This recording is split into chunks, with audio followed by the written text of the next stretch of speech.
साहेब कोल्हापूर जिल्ह्याच्या दौऱ्यावर होते आणि या दौऱ्याच्या निमित्ताने आपल्याशी बोलावं आणि आपल्याशी चर्चा करावी या एका उद्देशानं राष्ट्रवादी काँग्रेस पक्षाच्या मार्फत ही पत्रकार परिषद आयोजित केली आणि या पत्रकार परिषदेला आपण सर्व प्रसार माध्यमाचे प्रतिनिधी, विशेषतः प्रिंट मीडिया, इलेक्ट्रॉनिक मीडियाचे सर्व आमचे बंधू भगिनी या ठिकाणी उपस्थित झाले, त्यांचं मी मनपूर्वक स्वागत करतो आणि या पत्रकार परिषदेला आपण सुरुवात करावी अशी विनंती करतो.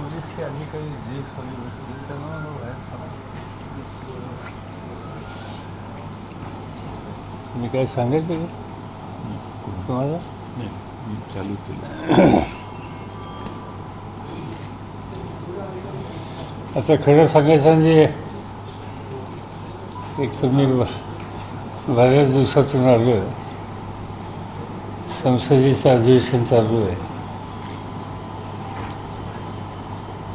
महाराष्ट्रात सुद्धा आरक्षण आणि काही प्रश्नावरून एक अस्वस्थतेचं वातावरण दिसतं आहे आणि त्यामुळे साहजिकच माझ्या मनात असावं की तुम्हा सगळ्यांची अपेक्षा मी इथं आल्याच्या नंतर भेटण्याची असावी आणि म्हणून आपणच या ठिकाणी आपल्या सगळ्यांना निमंत्रित करावं आणि तुमचे काही प्रश्न असतील तर त्या प्रश्नाच्या संबंधी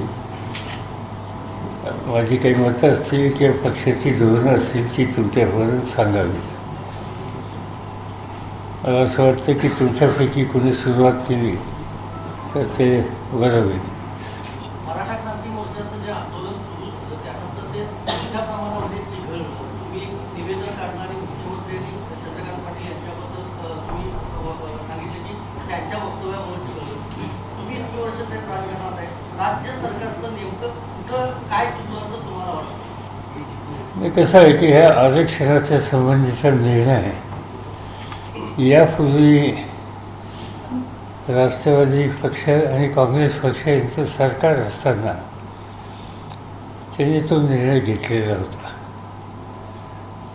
तो निर्णय राबवला. त्यावेळेला वृत्तपत्रामध्ये काही जागा भरण्याच्या संबंधीचा प्रश्न सरकारच्या समोर आल्याच्या नंतर राज्य सरकारच्या वतीनं वर्तमानपत्रांच्या जाहिरातीमध्ये 16% जागा या कामाच्यासाठी आरक्षित ठेवलेल्या आहेत असं जाहीर करून प्रत्यक्षपणानं मुलाखतीमध्ये काही प्रमाणामध्ये या जागा भरल्या. त्यानंतर काही घटक किंवा काही व्यक्ती ह्या कोर्टामध्ये गेल्या आणि तो कोर्टानं हा निर्णय रद्दबातल ठरवला. कोर्टाने रद्दबातल ठरवल्याच्या नंतर साहजिकच त्याच्यानंतर निवडणुकीचा कालखंड आला. त्यामुळे लगेचच्या लगेच कुठल्याही सरकारला लगेचच्या लगेच काही निर्णय घेणं शक्य नव्हतं. तेव्हा आचारसंहिता जाहीर झालेली होती. पण दोन गोष्टी होत्या की हा निर्णय काँग्रेस राष्ट्रवादींनी घेतला, राबवला. न्यायालयाच्या निर्णयाच्यामुळं त्याला मर्यादा आल्या आणि आचारसंहितेच्यामुळं आणखीन काही करण्याची जी आवश्यकता होती त्यालाही मर्यादा आल्या. पण आज जे सत्तेवर आहेत त्यांनी दोन गोष्टी निवडणुकीच्या पूर्वी जाहीर केलेल्या होत्या.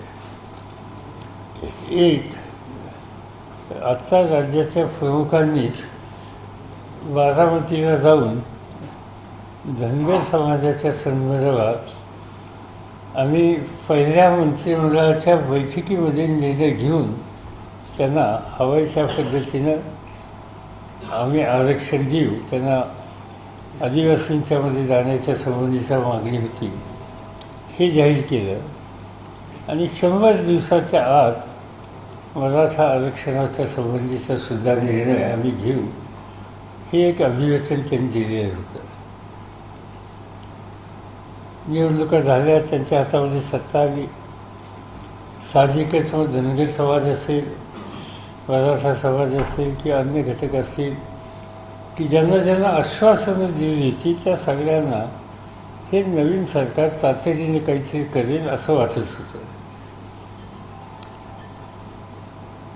याच्यातूनच शांततेच्या मार्गानं आपलं म्हणणं मांडण्याच्यासाठी राज्यात ठिकठिकाणी अतिशय मोठे असे मोर्चे आयोजित करण्यात आले आणि जवळपास 54-55 का 58 काहीतरी मोर्चे समज महाराष्ट्रात आयोजित केले गेले.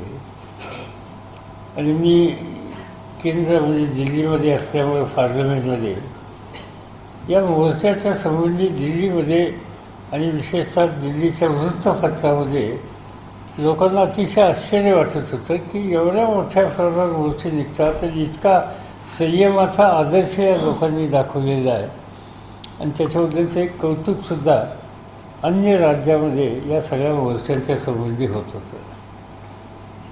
मला स्वतःला असं वाटतं की इतके मोठ्या प्रमाणात मोर्चे झाले. मुख्यमंत्र्यांनी आणि राज्यकर्त्यांनी दिलेली आश्वासनं आज नाही उद्या करतील अशी जी अपेक्षा होती ती आता जवळपास 4 वर्ष झाली. त्यानंतर काहीही होत नाही म्हणल्याच्या नंतर तरुण पिढीच्यामध्ये एक प्रकारची अस्वस्थता ही निर्माण व्हायला लागली आणि त्याच्यातून या आंदोलनाची ठिणगी पडली असं मला स्वतःला वाटतं. या आंदोलनामध्ये कोणतरी राजकीय पक्ष कोणतरी नेता वगैरे वगैरे आहे असं मला तरी माहिती नाही. मी या जिल्ह्याच्या पालकमंत्र्यांचं विधान वाचलं आणि त्याच्यात त्यांनी सांगितलं की त्यांच्याकडे टेप रेकॉर्डेड माहिती आहे. खरं सांगायचं महाराष्ट्राच्या हिताच्या दृष्टीने त्यांची सांगावी एकदा कोण आहेत, कोण राष्ट्रीय कोण राज्याचे नेते त्याच्यात आहेत, कुणाचं संभाषण आहे हे त्यांनी सांगितलेलं चांगलं होईल. या परिस्थितीला चिघळण्याला जी काही कारणं होती त्याला ही अशा प्रकारची विधानं राज्याच्या प्रमुखांनी सांगितलं. महाराष्ट्राची परंपरा आहे वारीची आणि आपण अनेक वर्ष बघतो महाराष्ट्रातली वारी ही सुद्धा एक वैशिष्ट्यपूर्ण अशी वारी आहे. वारी ही शांततेने आणि संयमाचंच प्रदर्शन करते. ज्ञानेश्वर माऊलींची पालखी असेल किंवा संत तुकारामांची पालखी असेल ती युगायुगातून दगडाधोंड्यातून पाऊस उन्हातून निघत असते, पण कधी आपण त्या वारीतून कायदा आणि सुव्यवस्थेचा प्रश्न आला असं कधी ऐकलेलं नाही.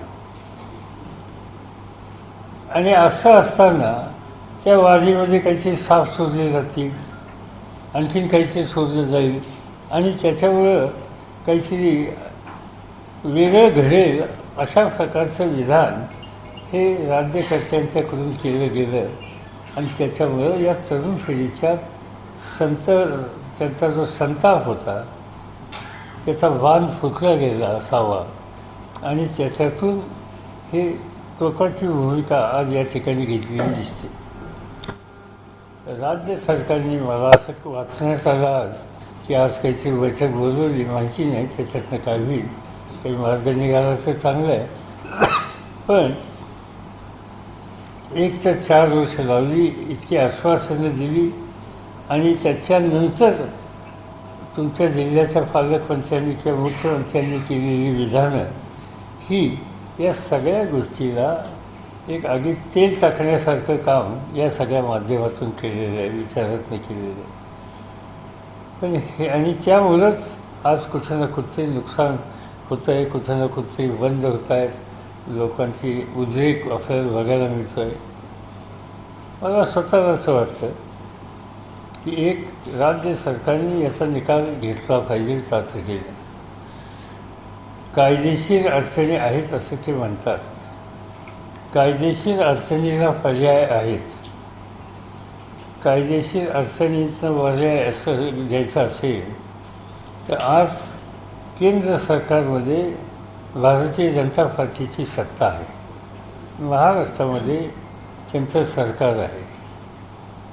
घटनेमध्ये थोडी दुरुस्ती करण्याच्या संबंधीची भूमिका घेतली आणि ती दुरुस्ती संसदेमध्ये मांडल्याच्या नंतर ती मान्य झाली तर त्या दुरुस्तीच्या माध्यमातून हा सगळा जो घटक आहे, धनगर आहे, मराठा आहे किंवा अन्य घटक आहेत, त्यांच्यासाठी काही प्रमाणात जे काही मागण्या आहेत त्या प्रमाणात काही जागा देणं अशक्य नाही आहे. माझा पक्ष संसदेमध्ये लहान आहे, पण दोन्ही सभागृहामध्ये जे विरोधी पक्षाचे घटक आहेत त्यांच्याशी आम्हा लोकांचे सुसंवाद चांगल्या पद्धतीनं होतो. घटनेत दुरुस्ती करून हा प्रश्न सोडवण्याच्या संबंधीचा पुढाकार हा राज्यकर्त्यांनी घेतला पाहिजे. त्यांना अधिकार आहे, त्यांच्याकडे बहुमत आहे आणि त्याला जे संसदेत अधिक बहुमत पाहिजे घटनेत दुरुस्तीचं ते देण्याच्यासाठी विरोधकांच्याकडून सहकार्य मिळावं ही जर अपेक्षा असेल तर त्याच्यात जबाबदारी घ्यायला मला स्वतःला आनंद होईल. मी विरोधी पक्षाच्या अन्य घटकांशी बोलू शकतो, त्यांना मी सांगेन ह्या प्रश्नाच्या संबंधीचं महत्त्व आणि त्यांना विनंती करेन की तुम्ही जर घटनेत दुरुस्ती करून या प्रश्नाची सोडवणूक करण्याच्यासाठी सरकार काही पावलं टाकत असतील तर त्याला इथं आपण राजकारण न आणता हा प्रश्न सुटावा म्हणून आपण सहकार्य करूया अशी विनंती मी अन्य आमच्या सहकार्यांना करू शकतो. आमचा पक्ष जो आहे त्याचे आमचे सगळे खासदार तर त्याला पाठिंबा देतीलच. तुमच्या वाचनाची कदाचित आलं असेल की संसदेमध्ये धनंजय महाडिक यांनी राष्ट्रवादीच्या वतीने या प्रश्नाच्या संबंधीची मांडणी केली.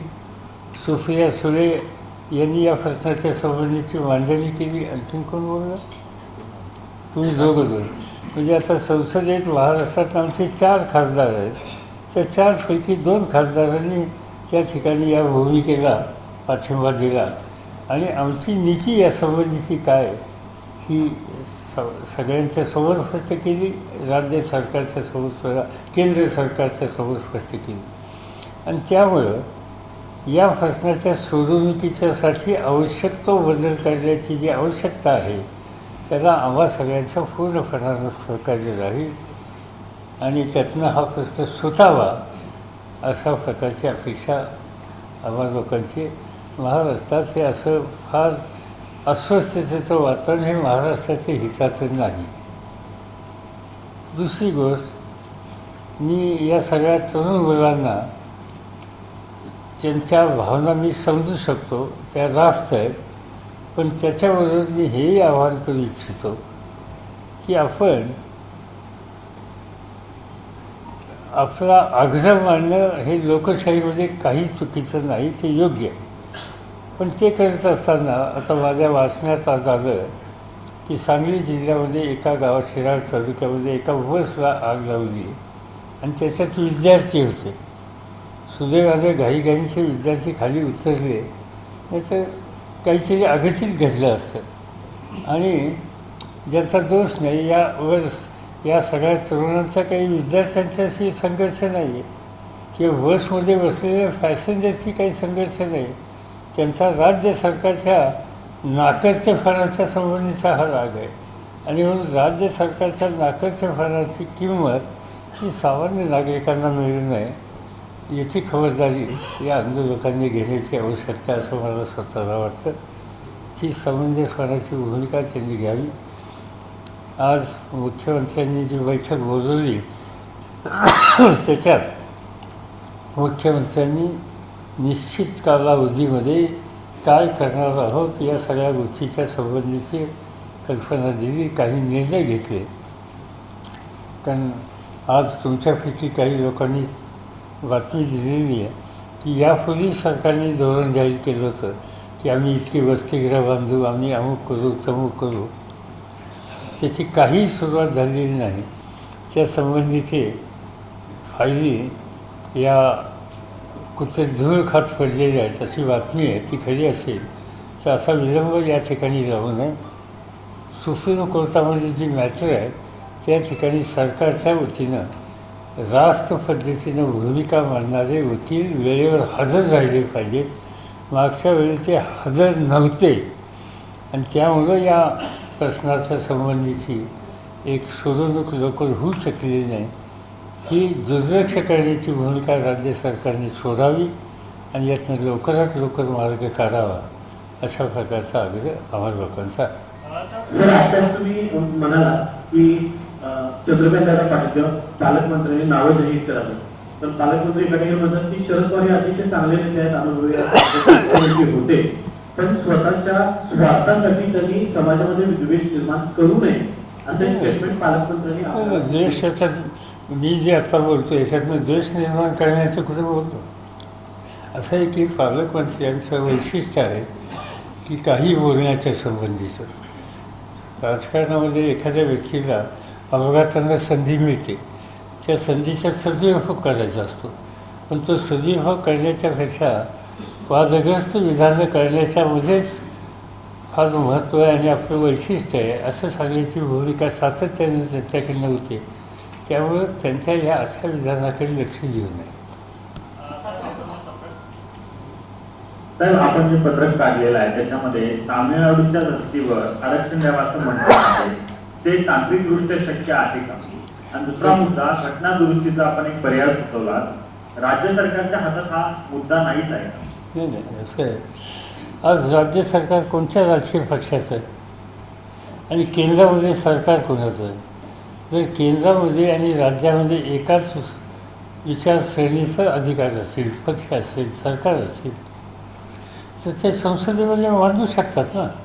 आणि हा प्रश्न सोडायचा म्हणजे तुम्ही म्हणता ही गोष्ट खरी आहे. तामिळनाडूला सुप्रीम कोर्टाचा निकाल आहे, तामिळनाडूच्या बाजूने ज्या असतात ते चालू, पण तो निकाल पूर्वीचा आहे. आणि आत्ता सुप्रीम कोर्टाने अशी भूमिका घेतलेली आहे की ते पूर्वीचा निकाल घेतलेला आम्ही तो रिअफर्म करत नाही, पण आज आमची भूमिका अशी आहे. आणि त्यामुळे त्यांनी महाराष्ट्रातल्या राष्ट्रवादी आणि काँग्रेस पक्षाचा जो निर्णय होता आरक्षण देण्याचा तो रद्दबातल ठरवला. आता हा रद्दबातल ठरवलेला हा जो सुप्रीम कोर्टाचा निर्णय त्याच्यात बदल करायचा असेल तर घटनेत दुरुस्त करण्याच्या संबंधीची आवश्यकता आहे. आणि तो अधिकार सत्ताधारी पक्षाला आहे. आणि आज सत्ताधारी पक्ष तिथं भाजपचा आहे आणि महाराष्ट्राचे मुख्यमंत्री आणि मंत्रिमंडळात भाजप आहे. त्या प्रश्नाची सोडवणूक हवी असं त्यांना वाटत असेल तर त्यांनी आपल्या केंद्रातल्या सहकाऱ्यांना विनंती करावी आणि या प्रश्नाला मार्ग काढावा.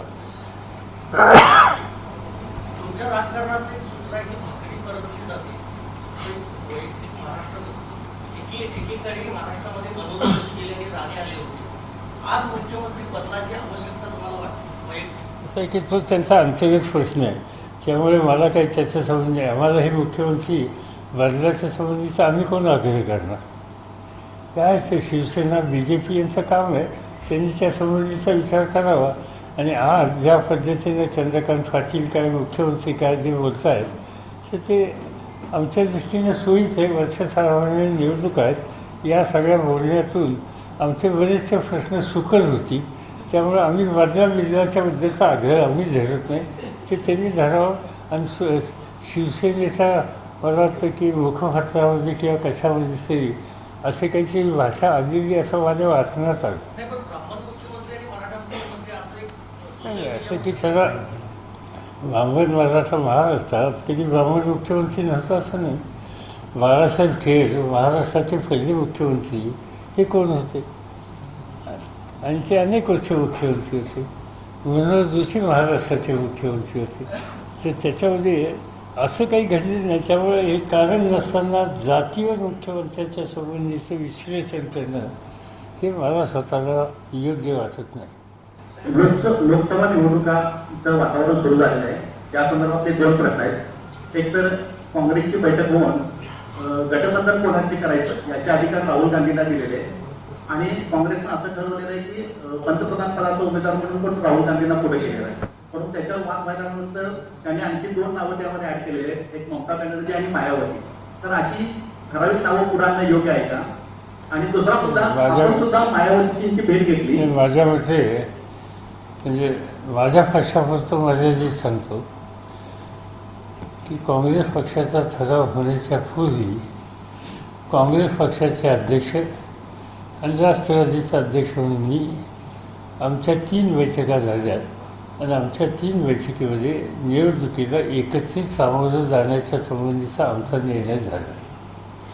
आता निर्णय झाल्याच्या नंतर पुढं कसं जायचं, मतदारसंघ आहेत, जागेंची वाटणी आहे, त्याची चर्चा अद्याप झालेली नाही. त्याच्यामधून काँग्रेसकडून सूचना अशी आलेली आहे की काँग्रेसकडून राजस्थानचे माजी मुख्यमंत्री त्यांच्या पक्षाचे मुख्य कार्यवाह जनरल सेक्रेटरी अशोक गेहलोत आणि महाराष्ट्राचे त्यांच्या पक्षाचे अध्यक्ष हे त्या पक्षाच्या वतीने राहतील. आम्ही आमच्याकडून आमच्या पक्षाचे संसदेचे सभासद प्रफुल्ल पटेल आणि महाराष्ट्राचे आमचे अध्यक्ष जयंत पाटील यांची नावं दिलेली आहेत. या चौघांनी बसून मतदारसंघाच्या संबंधीची चर्चा करावी असं आमच्यात साधारणतः ठरलेलं आहे. आणि मला असं वाटतं की पार्लमेंटचं अधिवेशन संपल्याच्या नंतर ही जागा वाटपाच्या संबंधीची प्रक्रिया या सगळ्या लोकांच्यात सुरू होईल. या लोकांच्यात काही मतभेद झाले काही एखाद्या प्रश्नावरून तर ते काँग्रेस अध्यक्ष आणि राष्ट्रवादीचे अध्यक्ष यांच्यापर्यंत घेऊन त्यांचा निर्णय अंतिम करावा अशी आमची चर्चा झालेली आहे. त्यामुळे ती प्रक्रिया सुरू होईल. आपण मायावतींची भेट घेतली होती तर त्यांचा जर काय दिवसा उत्तर भारतामध्ये मानसिकता काय? असं आहे की वर्तमानपत्रातून सतत बातमी येते की देशामध्ये काहीतरी पर्याय करण्याचा प्रयत्न चालू आहे. व्यक्तिगत माझं मत थोडंसं या बाबतीत वेगळं आहे. माझं मत त्याच्यामध्ये पर्याय असला पाहिजे, पण देश पातळीवर एकदम पर्याय आजच्या आज होईल असं मला वाटत नाही. मला असं वाटतं की राज्यात हा पर्याय उभा केला पाहिजे. तर महाराष्ट्रात काँग्रेस पक्ष, राष्ट्रवादी काँग्रेस पक्ष, शेतकरी काँग्रेस पक्ष, डावे हे जर एकत्र आले तर हा पर्याय देऊ शकतात. आणि हे एकत्र येणं अशक्य नाही. आम्ही काँग्रेसचं एकत्र आहोत याचा निर्णय घेतला. शेतकरी काँग्रेस पक्षात आम्ही एकत्रच आहोत.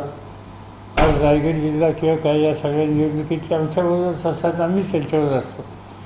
त्यामुळे आता महाराष्ट्रात हा जर असा आम्ही एकत्र बसू शकतो. उद्या कर्नाटक आहे शेजारी, तिथले मुख्य प्रश्न काँग्रेस आणि देवेगौडा यांचे प्रश्न आहेत. आता हे दोन एकत्र आजही आलेले आहेत आणि म्हणून हे एकत्र येऊन त्या ठिकाणी त्यांनी काही पर्याय शोधला तर योग्य होईल.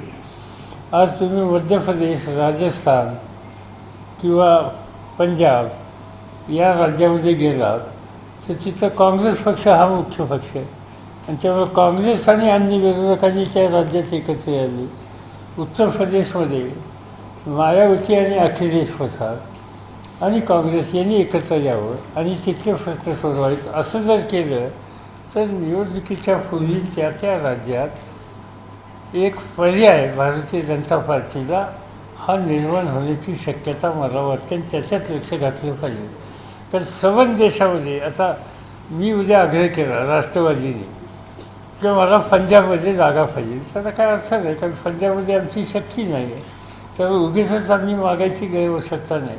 किंवा मी आग्रह केला तामिळनाडूमध्ये किंवा उद्या दुसऱ्या एखाद्या पक्षाने सांगितलं की तामिळनाडूमध्ये आम्हाला जागा पाहिजे तर त्याला काय अर्थ नाही. कारण तिथे DMK आणि काँग्रेस हेच महत्त्वाचे प्रश्न आहेत. आणि म्हणून त्या राज्यातल्या स्थितीनुसार एकत्र यावं, त्याच्यातून निवडणुका करावेत आणि निवडणुकीच्या नंतर मग पर्याय आणि कोण नेतृत्व याचा विचार करावा लागेल. आपल्याला जर 1975-76चा काळ आठवत असेल तर त्यावेळेला आणीबाणीच्या नंतर या देशामध्ये श्रीमती गांधींच्या विरुद्ध एक वातावरण तयार झालं. निवडणुका झाल्या, जयप्रकाश नारायणांनी अपील करून त्या निवडणुका झाल्या. त्यावेळेला एक पक्ष नव्हता. निवडणूक झाल्याच्या नंतर जनता पक्ष जन्माला आला आणि जनता पक्ष जन्माला आल्याच्या नंतर त्याच्यातून मोरारजी देसाई यांची निवड त्या ठिकाणी केली गेली आणि ते प्रधानमंत्री झाले. आणि त्यामुळं आज प्रत्येक पक्ष आपला कोण नेता हा म्हणू शकतो. काँग्रेसने उद्या जर राहुल गांधी हेच आमचे नेते म्हटले तर चूक नाही, त्या पक्षाचा अधिकार आहे. उद्याच्याला समाजवादी पार्टीने सांगितलं की अखिलेश आमचा नेता आहे, चूक नाही. अखिलेश त्यांचा नेता ही वस्तुस्थिती आहे. तृणमूल काँग्रेसने सांगितलं ममता बॅनर्जी आमचे नेते आहेत तर त्याच्यात काही चूक नाही, ते त्यांचे नेते आहेत. आणि म्हणून त्या पक्षाचं आणि त्या राज्यातली परिस्थिती आणि तिथलं नेतृत्व हे सगळ्यांनी मान्य करून एकत्र काम केलं तर मला स्वतःला वाटतं की या देशात पर्याय होऊ शकतो. जातीय राजकारणापेक्षा आर्थिक निकषावर आरक्षण मिळावं अशा पद्धतीची एक भूमिका आता मांडली जाते, याच्यावर आपलं काय मत? नाही, असं की आर्थिक ह्याच्याबद्दलच्या संबंधीची चर्चा यापूर्वी झालेली आहे, त्याच्यात काही फारसं चुकीचं नाही आहे. आरक्षणाच्या संबंधीचा आजही आमचा जो आग्रह आहे त्याच्यामध्ये आज समजा मराठा समाजाची मागणी आहे, इतर जाती जमातीची मागणी आहे, त्याचा विचार करावा मागायची मी सांगितलं तुम्हाला. पण व्यक्तिगत मला स्वतःला असं वाटतं की ही मागणी करत असताना उद्या समजा मराठा समाजाला मागणी आरक्षणाची झाली, पण शरद पवारांच्या घरातल्या मुलाला आरक्षण हवं आहे का? ती देण्याची गरज आहे का? आणि त्यामुळं त्याच्यातले जे असे प्रस्तावित असतील किंवा सत्ता किंवा बाकीच्या साधनातून एक योग्य पातळीवर पोचलेले असतील तर त्यांच्यासाठी आग्रह करण्याच्या संबंधीची काही गरज नाही. आरक्षण सरसकट द्यावं, पण ते देत असताना कुणी घ्यावं आणि कुणी घेऊ नये याचं तारतम्य पाळायची गरज आहे. सर, शिवसेना गेल्या 4 वर्षात सोयीनुसार भूमिका घेते. फक्त भाजपच सत्तेत नाही तर शिवसेना देखील सत्तेत आहे. आज लागूनच रस्त्यावर आल्यानंतर आता शिवसेना कुठेतरी काहीतरी वेगळी विधान करून हा विषय भरवण्याचा प्रयत्न काय करते. म्हणता? त्यांनी पंकजा पाटीलला 1 तासासाठी मुख्यमंत्री करा म्हणून असं एक स्टेटमेंट केले. विषय भरकटते शिवसेना पुन्हा एकदा. काय म्हणजे शिवसेना पंकजा मुंडे हां, यांना मुख्यमंत्री करावं असं याचं पण असं आहे की ते शिवसेना आणि भाजप हे एकत्र काम करतात, सत्तेमध्ये एकत्र आहेत, दिल्लीच्या सत्तेत एकत्र आहेत. त्यामुळं आपल्या सत्तेतला एक महत्त्वाचा भागीदार काही गंभीर मार्गदर्शन करणाऱ्या सूचना करीत असेल तर त्याचा गांभीर्याने विचार संबंधित करतील अशी अपेक्षा आहे. त्याच्यावर आम्ही काय सांगू शकणार. आणि हे सगळे गांभीर्यानं सूचना होतात असं दिसतं, कारण कालच माझ्या वाचनात आलं, ज्यांचं नाव तुम्ही घेतलं त्यांनी सांगितलं की माझ्यापुढे फाईल असती तर एका मिनिटात सही केलेली असती. चांगली गोष्ट आहे. साहेब, मराठा मुख्यमंत्र्यांची फाईल तिकडे पाठवावी. साहेब, मराठा आरक्षणासंदर्भात आता सरकारशी चर्चा करण्यासाठी खासदार उदयनराजे, खासदार संभाजीराजे यांनी पुढे यावं अशी मागणी व्हायला लागल्या. त्यात काल चंद्रकांत पटेल यांनी सुद्धा सांगितले यांच्यामध्ये समजित गाडगे यांनी सुद्धा यावं. काय वाटतं तुम्ही चर्चा? असं आहे की मला हे माहिती आहे की म्हणजे हे तुम्ही म्हणता तशा मागण्या वेगळ्या आणि राज्य सरकारचं म्हणणं काय हे महत्त्वाचं. राज्य सरकारने राजकीय पक्षाच्या प्रमुखांना संपर्क साधून आज बैठक बोलवलेली आहे आणि त्या बैठकीमध्ये ते काय चर्चा करतात याच्यात सगळं अवलंबून आहे. त्यामुळं आज तरी राज्य सरकार या पक्षप्रमुखांच्याशी विचारविनिमय करू इच्छितं असं दिसतं आहे. त्यामुळे इतरांची नावं आज आपण घेणं याला मला काही अर्थ दिसत नाही. राहुल गांधींनी पंतप्रधानांची मिटिंग मारली, त्यावर टीका सुरू होती आणि त्याचं कौतुक पण होतं. पण एक ज्येष्ठ नेते म्हणून आपल्याला त्या संदर्भात काय वाटतं?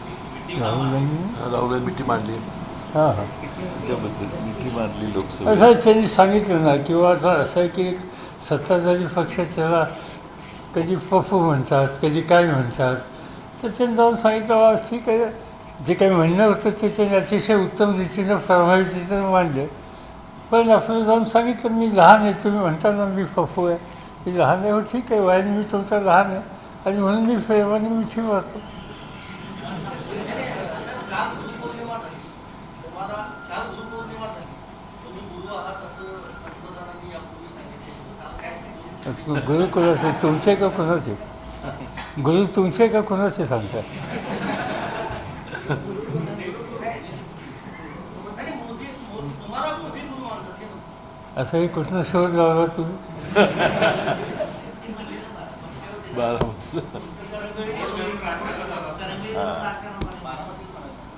याचा बारामतीत आल्याच्या नंतर ते बारामतीत दोनदा आले.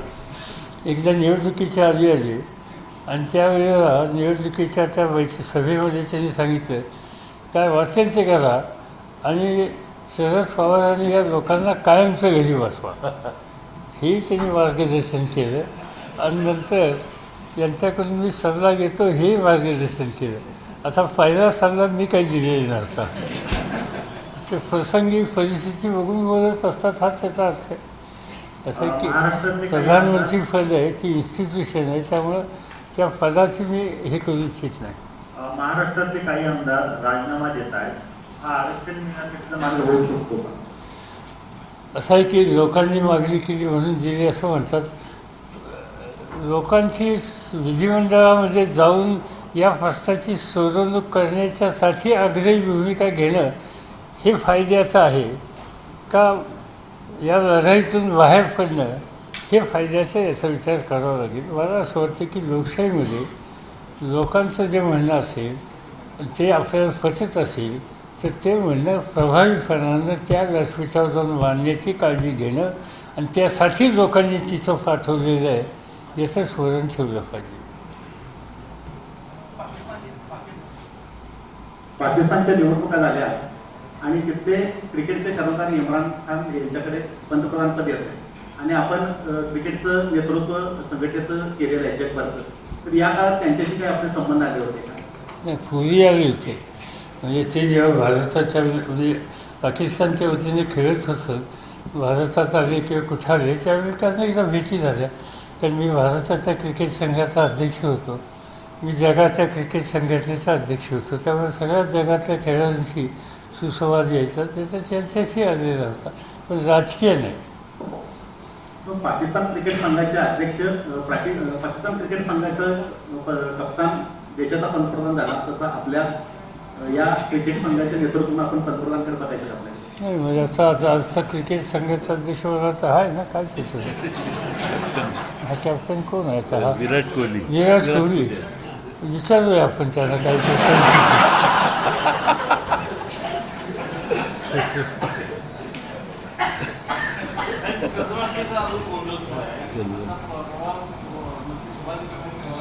कशाचा गोंधळ? कर्जमाफी. हां नाही, असं आहे की कर्जमाफी आणि या संदर्भात राज्य सरकारची भूमिका ही मला अजिबात समंजसपणाची दिसत नाही, प्रामाणिकपणाची दिसत नाही. म्हणजे आम्ही लोक सत्तेमध्ये होतो आणि ज्यावेळेला आम्ही 72,000 कोटी रुपयाचं कर्ज माफ केलं, त्याच्यात काही लोक राहिले असतील, नाही असं मी म्हणत नाही, पण एका महिन्याच्या आत त्यातल्या निर्णयाची बरीचशी आम्ही अंमलबजावणी केली होती. आता बहुतेक वर्ष झालं असेल ना, वर्ष होऊन गेलं. आता या वर्ष होऊन गेले तरीसुद्धा कुठल्याही जिल्ह्यात गेलो, कुठल्याही तालुक्यात गेलो की लोकांचे अर्ज येतात आणि आमचा प्रश्न तसाच पेंडिंग आहे, ह्याच्यात काही निर्णय झालेला नाही. याचा अर्थ या प्रश्नाच्या संबंधी आणि हा जो वर्ग आहे कर्जदार त्याच्या संबंधीची प्रामाणिकपणाची भावना राज्यकर्त्यांची आहे असं दिसत नाही आणि त्यामुळेच ह्या प्रश्नाला हा विलंब होतो. विशेष प्रेम आहे तरी कोल्हापूर जिल्ह्यातल्या नेत्यातलं कुसकुस काय संपलेलं नाही, कारण राज्यभरातल्या हया नियुक्त झाल्या जिल्हाध्यक्ष शहरात पण अजून कोल्हापुरात झालेलं दिसत नाही. कशाचं? जिल्हाध्यक्षाची निवडी झाल्या नाहीत कोल्हापुरात. सगळ्या राज्यभरातल्या झाल्या पण कोल्हापुरातल्या नेत्यामधल्या वादामुळे झालेलं नाही. नाही, आता कोल्हापूरच्या जिल्ह्याच्या ज्या प्रमुख लोक आहे आजच सकाळी मला भेटले आणि त्यांनी सांगितलं की आमच्यात काही वाद नाही, हे इथं उद्या तेव्हा या कॉन्फरन्स एक इथं आता हे दोन्ही कॉन्फरन्स एकत्र आले आणि दोघांनी एकत्र मला सांगितलं की आमच्या आता पक्षाची जबाबदारी त्यांनी अध्यक्षांना असं सांगितलं की यांनी घ्यावी. बरोबर आहे? बरोबर. तुमचा प्रश्न सुटला.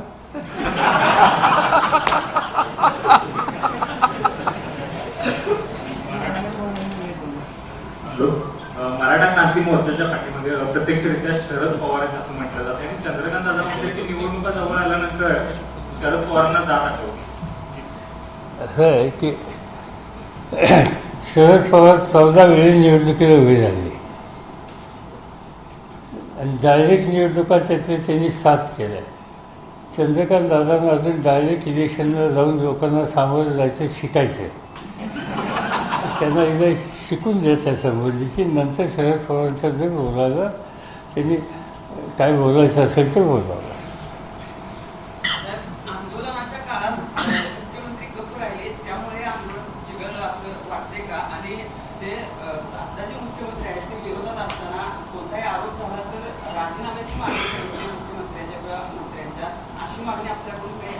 आणि माझं म्हणणं आहे की गप्प राहिले असते तर बरं झालं असतं, पण तिथं साफ सोडणार आहेत वगैरे त्यांनी वक्तव्य केलं, त्यामुळे ते आंदोलन चिघळायला मदत झाली. मुख्यमंत्र्यांकडेच गृह खातं सुद्धा आहे. खरं तर फक्त आज हे आंदोलन चिघळलंच नाही, तर कोरेगावची घटना असेल किंवा अशा अनेक घटना असतील, गृह खातं स्वतःकडे असताना देखील इंटेलिजन्स कुठेतरी कमी पडलं का? कारण ह्या घटना आधीच रोखता आल्या असत्या, त्यामुळे मुख्यमंत्री आणि गृह खातं त्याला जबाबदारी काय गृहमंत्री? साधी गोष्ट आहे, प्रश्न सोडवला असता तर ही वेळच आली नसते ना. प्रश्न सोडवण्याच्यासाठी मला हे मान्य आहे कोर्टाचा निकाल लागला, पण कोर्टाचा निकाल लागल्याच्या नंतर त्याला पर्याय असतात ना. ते पर्याय तुम्ही 4 वर्षात तुम्हाला पर्याय दिसत नाही. बरं तुम्ही सांगितलं होतं की इतक्या दिवसाचा प्रश्न सोडू, आम्ही सांगितलेलं नव्हतं. त्यांनी सांगितलं होतं की पहिल्या मंत्रिमंडळाच्या बैठकीमध्ये धनगर समाजाचा प्रश्न आम्ही सोडून देऊ, आम्ही काही कोणी सांगितलं नव्हतं. आणि मग हे सांगून जाहीरपणानं बोलून सत्ता हातात आल्याच्या नंतर महिने वर्षानुवर्ष त्याच्यात पाऊल टाकायचं नाही, याच्यातून लोकांच्यात नैराश्य येतं आणि मग लोक टोकाची भूमिका घेतात. आरक्षणाचा मुद्दा नाही तर इतर काही मुद्दे घेऊन सुद्धा गेल्या 4 वर्षापासून अनेक संघटना रस्त्यावरती उतरल्या. हे प्रश्न सोडवण्यासाठी मुख्यमंत्री अपयशी ठरलेच म्हणायचे. असं हे समज राज्य सरकारच मला या सगळ्या प्रश्नांच्याबद्दल गांभीर्यानं बघतं असं दिसत नाही. राज्याच्या भल्याच्यासाठी आपण सत्तेवर आहोत याचं स्वर्ण त्यांना दिसत नाही. साहेब, अशी टीका केली जाते की राष्ट्रवादी काँग्रेस आणि काँग्रेसची सत्ता 15 वर्ष असताना त्यांनी शेवटच्या टप्प्याला आरक्षण दिलं. पण दिलं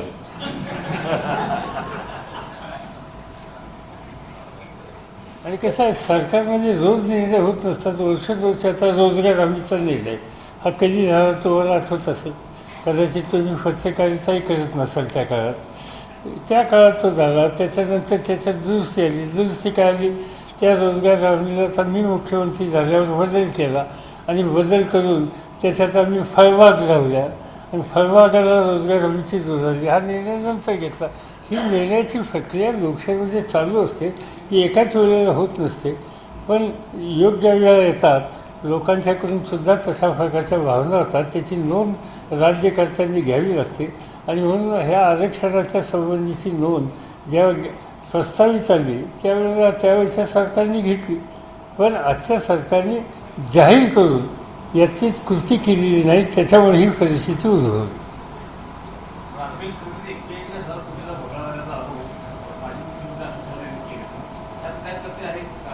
राफेल विमान. आता त्याच्या संबंधीची खरं सांगायचं म्हणजे हे गुप्तता का ठेवली मला समजत नाही.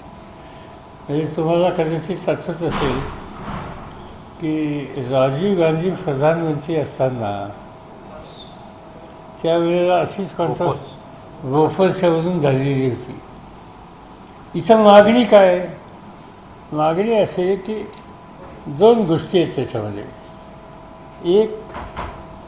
ए के अँथनी हे संरक्षण मंत्री असताना आणि मनमोहन सिंग प्रधानमंत्री असताना याच राफेलची किंमत, आता आकडा एक्झॅक्टली माझ्या लक्षात नाही, पण $580 अशी काहीतरी होती. 580 कोटी डॉलर एवढी होती आणि तीच यांनी फायनल केली. त्यावेळची काहीतरी 1100-1200 झाली, 1600 झाली, 1550 कोटी झाली. आता हे लगेचच एवढी किंमत कशी वाढली? आणि म्हणून त्या संबंधीचं स्पष्टीकरण द्या ही मागणी संसदेमध्ये केल्याच्या नंतर त्या ठिकाणी ह्या करारामध्ये गुप्तता आहे आणि ती गुप्तता आम्हाला मेंटेन करावी लागते हे सांगण्याच्या संबंधीची भूमिका घेतली जाते. याचा अर्थ ह्याच्यातून काहीतरी गोष्टी देशवासियांच्यापासून लपवायचा प्रयत्न आहे, ही शंका लोकांच्या मनामध्ये आलेली आहे. मला असं वाटतं राज्यकर्त्यांनी उगीच काहीतरी गुप्ततेच्या संबंधीचं सांगून मी त्या कराराची डिटेल देऊ नका, पण किंमत सांगायला कसली गुप्तता आहे आणि ती किंमत योग्य आहे का नाही हे लोक ठरवतील. आणि ती किंमत आपल्याला सांगायला गुप्तता आहे आणि अन्य देशांना त्या किमतीनं ती विमानं विकलेली आहेत कमी जास्त किमतीनं, तिथली किंमत बाहेर आलेली आहे. मग ही किंमत सांगायला अडचण काय येते? साहेब, सदाभाऊ खोत यांनी आतापर्यंत मराठी मुख्यमंत्री झाले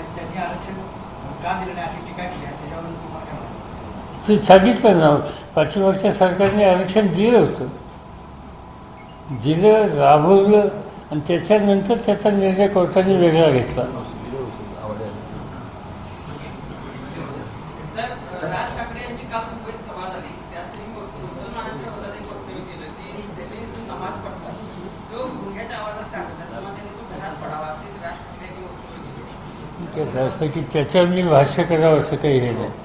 आता राज ठाकरे काय म्हणतात, आणखीन ते काय त्यांचे चिरंजीव उद्धवचे नाव विसरलो मी, पण ते काय म्हणतात वगैरे या सगळ्यांच्या मी भाष्य करण्याची आवश्यकता नाही, इतकी वेळ आली नाही. चला, सर्वांचे मनपूर्वक आभार.